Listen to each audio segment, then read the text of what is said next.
49 అంటే సంతానం, 49 అంటే సంతోషం. 39 ఆంధ్రప్రదేశ్ తెలంగాణ. నమస్తే రమగారు. నమస్తే జయ. రమగారు, కార్తీక మాసంలో ఉన్నాము. ఆల్రెడీ సగం రోజులు కూడా అయిపోయినాయి. మిమ్మల్ని నేను ఎప్పుడూ అడుగుదాం అనుకున్నాను, ఇంకా అట్లా హడావుడి అయిపోయింది. ఏం చేస్తున్నారు, ఏంటి పూజ చేస్తున్నారా, రోజు దీపం పెడుతున్నారా? కార్తీక మాసం అంటే ఏమిటో ఆరోగ్య మాసం.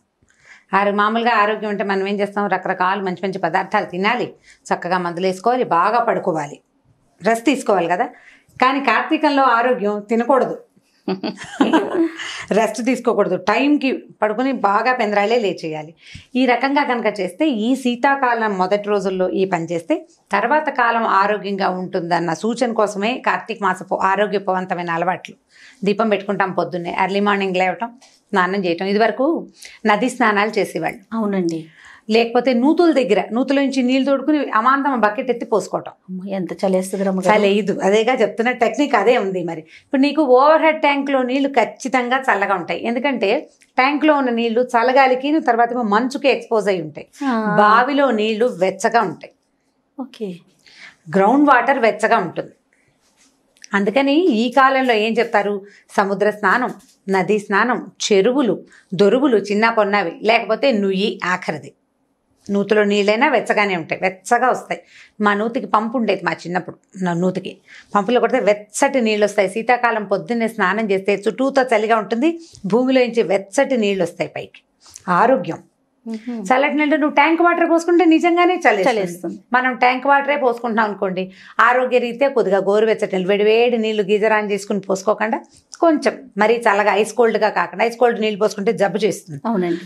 బయటికి వెళ్ళి స్నానాలు చేసే అవకాశం లేని వాళ్ళు తప్పకుండా ఇంట్లోనే ఏదో స్నానం చేస్తాము. ఒక మాట కార్తీక దామోదరుని తలుచుకుని, నాయన ఈ జన్మకి ఇదే, ఈ సంవత్సరానికి ఇది, వచ్చే సంవత్సరం కుదిరితే నది స్నానం, ప్రతి నెల ప్రతి సంవత్సరం నేను ఇదే అనుకుంటాను, వచ్చే సంవత్సరం ఏదైనా నది స్నానం ఒక్కసారైనా చేస్తాను అని. కుదిరితే కుదురుతుంది, లేకపోతే లేదు. ఏ కృష్ణకో గోదావరికో వెళ్ళగలిగే అవకాశం వచ్చిందనుకో చేసేస్తాం, రాలేదనుకో ఇక ఇదే కడిపే కైలాసం, కానీ ఇల్లే వైకుంఠం అని అలాగే చెప్పుకుంటాం అనమాట. ఈ పొద్దున్నే స్నానం, తర్వాత ఏమో సోమవారాలు ఉపవాసం ఉంటాం, పగలు ఉపవాసం చేసి రాత్రి భోజనం చేస్తాం. ఏకాదశిలో రోజంతా ఉపవాసం ఉంటాం, ద్వాదశి నాడు పారణ చేస్తాం. ద్వాదశి మధ్యాహ్నం నిద్రపోకూడదు, అదొక నియమం. ఈ కార్తీక మాసంలో కూడా పగళ్ళు పడుకోకూడదు, నక్తాలు చేస్తాం. కార్తీక నక్తాలు అంటే పగలల్లా ఉపవాసం ఉండి ప్రతిరోజు చుక్కలు చూసాక భోజనం చేస్తాం. చుక్క చూసి భోజనం చేస్తాం. ఈ చుక్క చూసి భోజనం చేసే వాళ్ళు మధ్యాహ్నం భోజనం చేయలేదు కదా అని రెస్ట్ తీసుకుని నిద్రపోకూడదు, నిద్రించకూడదు. రాత్రి భోజనం చేసి పడుకోవచ్చు, మళ్ళీ తెల్లవారుజామున లేచేసేయాలి దీపాలు పెట్టడానికి. ఈ నియమంతో పనిచేస్తే హెల్తీగా ఉంటాం అనేది నిర్వాదం, ఖచ్చితంగా హెల్తీగా ఉంటాం. ఇలా పని చేయాలి. ఒకటి, ఇప్పుడు పౌర్ణమి వస్తుంది కదా, ఇప్పుడు ద్వాదశి అవి ఏకాదశి అయిపోయినాయి, ఏకాదశి ద్వాదశిలు అయిపోయిన తర్వాత ఇక వచ్చేది పౌర్ణమి. పౌర్ణమికి రకరకాల పద్ధతులు ఉంటాయి. కొంతమంది పెద్దవారు చెప్పినవి ఫాలో అవుతారు, ప్రతి సంవత్సరం కొత్త, ఈ సంవత్సరం ఏం చేయాలి అని. కొంతమంది ఇళ్లల్లో ఉన్నవి ఫాలో అవుతారు. ఇళ్లల్లో ఉన్న పెద్దవాళ్ళ అమ్మమ్మలు, నాయనమ్మలు, అమ్మలు, అత్తగారులు చేస్తుంటే వాళ్ళ వెనకాల పడి చేయటం. పౌర్ణమికి నోములు ఉంటాయి, తోరణ నోములు అంటారు, అదొక రకం. దాని మీద బాగా వివరంగా నాకు తెలీదు. తోరాలు ఉంటాయి, ప్రతి సంవత్సరము ఆ తోరాలు తీసి దాచిపెట్టుకుంటారట, అదొకటి. కేదారేశ్వర వ్రతం చేసుకునే వాళ్ళు కొంతమంది, సత్యనారాయణ వ్రతం చేసుకుంటారు కొంతమంది. ఆ సత్యనారాయణ వ్రతం కూడా చేస్తారు ఈ పౌర్ణమి నాటికి. కేదారేశ్వర వ్రతం అని విన్నాను, కానీ సత్యనారాయణ వ్రతం కూడా చేసుకుంటారు. ఇదొకటి. అక్కడి నుంచి లేకపోతే మనం ఏం చేస్తాము, 365 ఒత్తులు వెలిగించుకోవటం. సంవత్సరం అంతా వెలిగించకపోయినా, లేకపోతే ఇబ్బంది రోజుల్లో వెలిగించకపోయినా ఆ దోషం పోవటానికి భార్యకు ఒక 365, భర్తకు ఒక 365 వెలిగించాలని, ఇవి రెండు వెలిగించి పెట్టుకోవటం. ఈ దేవాలయానికి వెళ్ళే పద్ధతి ఒకటి. దేవాలయానికి అంటే మన ఇంట్లో సాగదు, నిలబెట్టలేము, లేకపోతే మనకే ఏమిటంటే యాంబియన్స్, వాతావరణం సరిగ్గా లేదనిపిస్తుంది. దేవాలయానికి వెళ్తే ఒక ఆధ్యాత్మిక వాతావరణం ఉంటుంది, కొంత స్థిమితం ఉంటుంది. గుళ్ళో చాలా మంది పెడుతుంటారు, వాళ్ళతో పాటు పెడితే మనకు కూడా కొంత ఆధ్యాత్మిక భావాలు ఇంకొంచెం పెంపొందుతాయి కదా.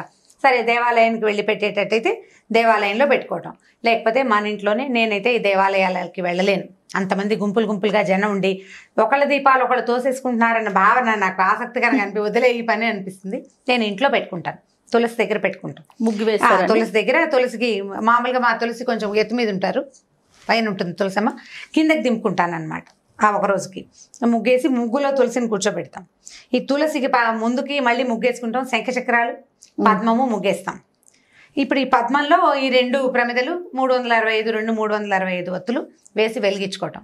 ఈ ఒత్తుల్ని మనకి ఇప్పుడు దొరికేస్తున్నాయి. ఇది వరకు చేత్తో చేసుకుని పెట్టుకునేవాళ్ళం, నెల మొదటి నుంచి చేసుకునేవాళ్ళము. ఇప్పుడు దొరికేస్తున్నాయి చక్కగా. ఇంతలా ఒక కట్ట కడతాడు, పైన చిన్న ఒత్తి పెడతారు. నా చిన్నప్పుడు ఇంట్లో అమ్మ వాళ్ళు పిన్ని వాళ్ళు వీళ్ళందరూ చేసుకునేవాళ్ళు. విభూతితో చేస్తారు కదా. అంటే విభూతి ఉంటే మనకి ఒత్తి తిరుగుతుంది అనమాట. పురి రావాలి కదా. మనకి మామూలు పత్తి మన చేతికి తిరగదు. విభూతి రాసుకునేసరికి బరగ్గా అవుతుంది. ఈ బరక మీద తిరిగి చక్కగా ఇలా తిరిగి మనకి బాగా వస్తుంది. అప్పుడు దారపు ఒత్తులతోటి చేసుకుంటాం.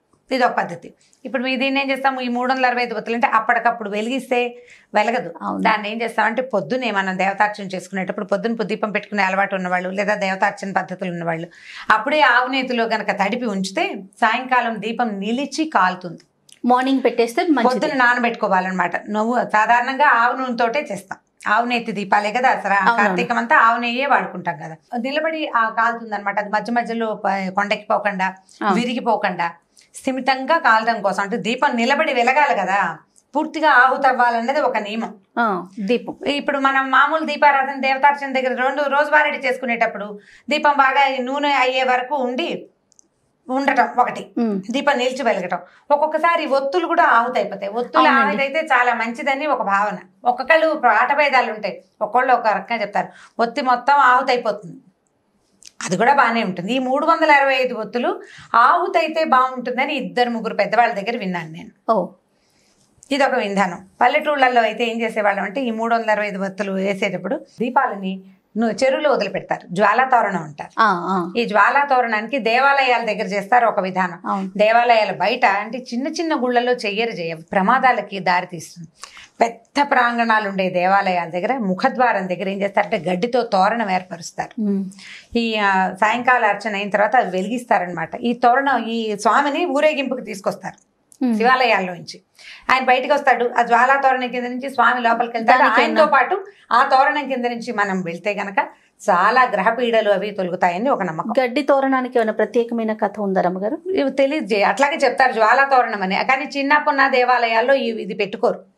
ఈ జ్వాలా తోరణంతో పాటు శివుడితో పాటు మనం లోపలికి వెళ్తాం. అయ్యవారు లోపలికి వెళ్తాడు, ప్రదక్షిణ చేయిస్తారు, ఆయన బయటకు వస్తాడు, ఊరేగింపుకి వస్తారు. తిరిగి స్వామి లోపలికి వచ్చేటప్పుడు ఈ జ్వాల వెలిగిస్తారు. ఈ తోరణం కింద నుంచి అయ్యవారు లోపలికి వెళ్తాడు, ఆయన వెనకాలే భక్తులందరూ హరోహర అని లోపలికి వెళ్తారు. ఈ తోరణం కింద నుంచి వెళ్తే ఈ సంవత్సరపు గ్రహపీడలు అనారోగ్యాలు అవి తొలగిపోతాయని ఒక నమ్మకం. అన్ని దేవాలయాల్లో చెయ్యరు. ఇప్పుడు మనకు సమర్థంగా ఉంటాయి సిటీల్లో దేవాలయాలు, అక్కడ కొంచెం తక్కువ. సిటీకి కొంచెం దూరంగా ఉండే శివాలయాల్లో ఇవి కనపడుతూ ఉంటాయి. ఇది చేస్తారు ఒకటి. అక్కడి నుంచి అరటి దొప్పల్లో దీపాలు పెడతారు, నీళ్ళల్లో వదిలిపెడితే ఈ నీటిలో కూడా జ్వాల వరుసగా అలా దీపాల వరుస నీళ్ళల్లో కదులుతూ వెళ్తూ కనిపిస్తుంది. నదీ పరివాహక ప్రాంతాల్లో ఎక్కువగా కనిపిస్తుంది. మనం ఇక్కడ నీళ్ళే ఉన్నాయి, ఒక టబ్బుతో నీళ్ళు పెట్టుకుని నీళ్ళల్లో వదిలిపెట్టడమే ఒక శాస్త్రం కింద. బకెట్లో వదిలిపెట్టామని టబ్బులో వదిలిపెట్టామని చెప్తారు. టబ్బులో వదిలిపెట్టడం ఏమంత శాస్త్రసమ్మతమైన సంగతి కాదు. మనకి వేరే ఆప్షన్ లేదు కాబట్టి బాత్రూంలో స్నానం చేసినట్టుగా టబ్బులో వదిలిపెట్టడం. జ్వాలని నది పరివాహక ప్రాంతాల్లో కనుక కాలువలో వదిలేమనుకో, కాలువతో పాటు ఆ జ్వాల ముందుకెళ్తుంది, దీపం ముందుకెళ్తుంది. ఇప్పుడు మనం అరటి దొప్పల్లో ఏం చేస్తారు, చిన్న మూతలతోటి హోల్స్ లాగా చేసి అందులో ఆవునేతి దీపం వెలిగిస్తాం. అది నీళ్ళలో వదిలిపెడితే ప్రవాహ వేగానికి ఆ జ్వాల ముందుకెళ్ళిపోతుంది, దీపం ముందుకెళ్తుంది కదా. అలా వెళ్తున్న వరుస ఆ దారిలో ఉన్నటువంటి చాలా రకాల సూక్ష్మక్రిములని నాశనం చేస్తుంది. పరివాహక ప్రాంతాలను శుభ్రం చేసే విధానాల్లో ఇదొక విధానంగా భావిస్తారు.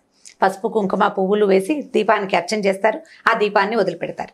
అట్లా జాల దీపాలు ముందుకు వెళ్తుంటే ఆధ్యాత్మిక ధోరణి పెంపొందుతుంది, చుట్టుపక్కల వాతావరణం పవిత్రీకరింపబడుతుంది. ఈ పరివాహక ప్రాంతాల్లో ఉన్న చాలా రకాల అనారోగ్యాలు అవి దూరం అవుతాయని నమ్మకం. పాతకాల పద్ధతులు కదా ఇవన్నీ. అప్పుడు ఇలా అపార్ట్మెంట్లు ఇల్లు ఈ గోళాలు లేవు కదా.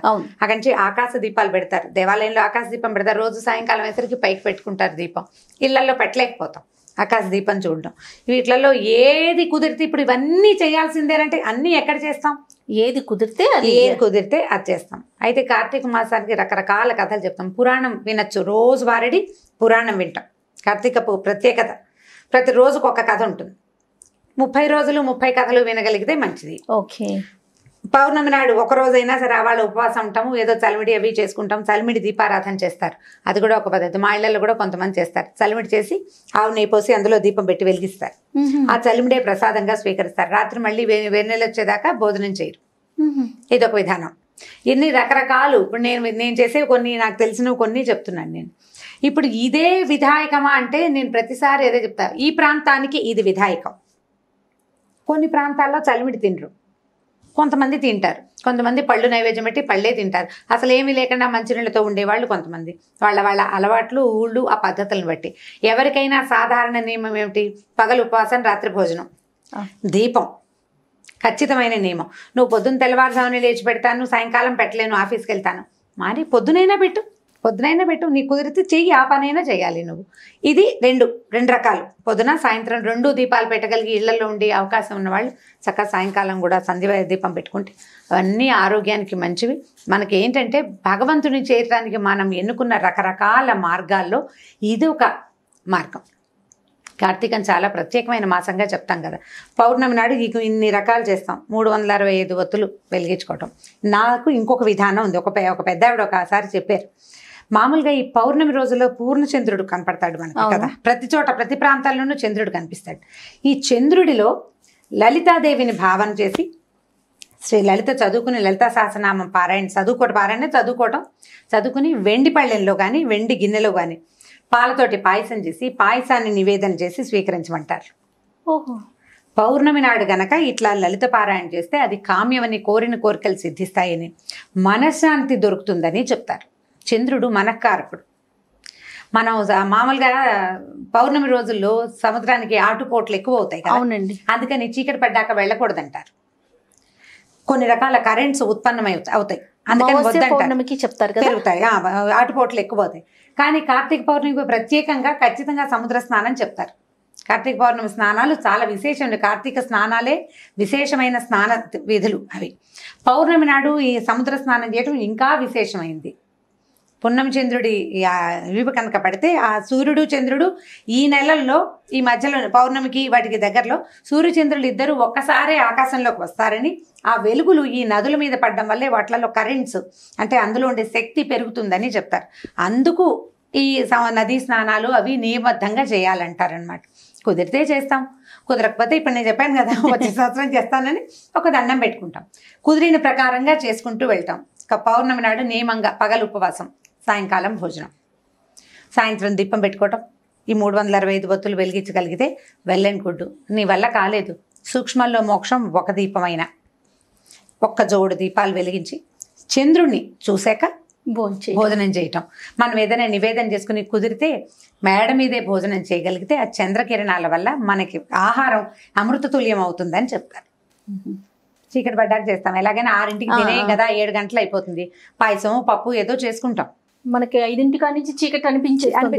చలికాలం కదా, ఈ చంద్రుడు సోకిన చంద్రకిరణాలు సోకిన ఆహారాన్ని తీసుకుంటే ఆరోగ్య వృద్ధి, మనసు చాలా ప్రశాంతంగా అవుతుందట. మైండ్ కూల్గా ఉండటానికి చంద్రుడు బాగా ఉపకరిస్తాడు. అందుకని వెన్నెట్లో తిరగండి. బాగా డిప్రెస్డ్గా ఉన్న వాళ్ళకి కాస్త బాధగా ఉంది, వెన్నెల్లో తిరగండి అని చెప్తారు.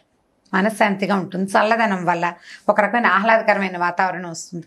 ఈ ప్రసాదాన్ని మనం చంద్రుడికి చూపించుకోవచ్చు. అందుకని ఏం చేస్తాం, తులసిని ఆరు బయట పెట్టుకుంటాం కదా. అవును, ఇళ్లలో ఉండదు కదా మనకు తులసి చెట్లు, కొంచెం ఆరు బయట ఉంటాయి. ఇంకా కొంచెం వెన్నెల సోకే చోటు ఉంటే మరీ అదృష్టం. అక్కడే ఏదో చేసిన పదార్థాలు, పాయసం అవి తీసుకెళ్ళి నివేదన చేయటం, మనం తులసికి నివేదన చేయటం ఒకటి, చంద్రుడికి నివేదన పెట్టడం రెండో విధానం. ఈ 2 విధానాల ప్రకారం కార్తీక పౌర్ణమిని ఈజీగా, సింపుల్గా, చక్కగా చేసేసుకోవచ్చు.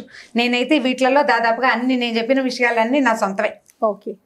1, 2 మరి ఈ చెరువుల్లో వేటాలు అవి ఈ ఊళ్ళల్లో చేయలేం, మనం చేయలేకపోతాం కదా. ఈ చేయగలిగేవన్నీ చేసుకుందాం. ఎలాగో ఇదంతా హెల్దీ థింగే. ఆవు నెయ్యి తాలూకు కాలిన పొగ ఆరోగ్యదాయకమైంది. అవును, నువ్వుల నూనె పొగ కూడా అలాంటిదే. నువ్వుల నూనె పొగతోటి క్రిములు, సూక్ష్మ క్రిములు నశిస్తాయి. నెయ్యి ఆయుర్వృద్ధి అని చెప్తారు. ఘృతం ఏంటంటే ఆయుష్ను పెంచుదని వేదంలోనే చెప్పబడింది. ఆహారంగా తీసుకుంటే ఎంత వృద్ధో దాని నుంచి వచ్చే పొగని పీల్చినా కూడా అంత వృద్ధి జరుగుతుంది. ఆయుర్వృద్ధి అనే ఖచ్చితంగా ఈ నెలలో ఇది వాడండి అని చెప్తారు. అన్ని నెలల్లోనూ ఆవు నెయ్యి వాడేయాలి అంటే మనకు కుదురుతుంది? కుదరదు. సంవత్సరంలో ఒక్క నెలైనా మీరు ఈ పని చేయండి అంటే చేస్తామని మన పెద్దలు ఈ విధిని మనకు ఏర్పరిచారు. ఆవు నేతి దీపాలు పెట్టండి. వీలయ్యి మీకు బాగా కుదిరి ఇంటి నిండా వాకిలి నిండా దీపాలు పెట్టుకోగలిగితే మహత్తరంగా ఉంటుంది. అవన్నీ చేయలేకపోయినా 2 దీపాలైనా పెట్టుకుని చక్కగా ఆరోగ్యవంతమైన కార్తీక మాసాన్ని మీ సొంతం చేసుకోండి. ఓకే రమ్మ గారు. ఓకే, నమస్తే. ఈ వీడియో కనుక మీకు నచ్చినట్లయితే లైక్ చేయండి, షేర్ చేయండి. మరిన్ని వీడియోస్ కోసం మా ఛానల్ని సబ్స్క్రైబ్ చేసుకోండి.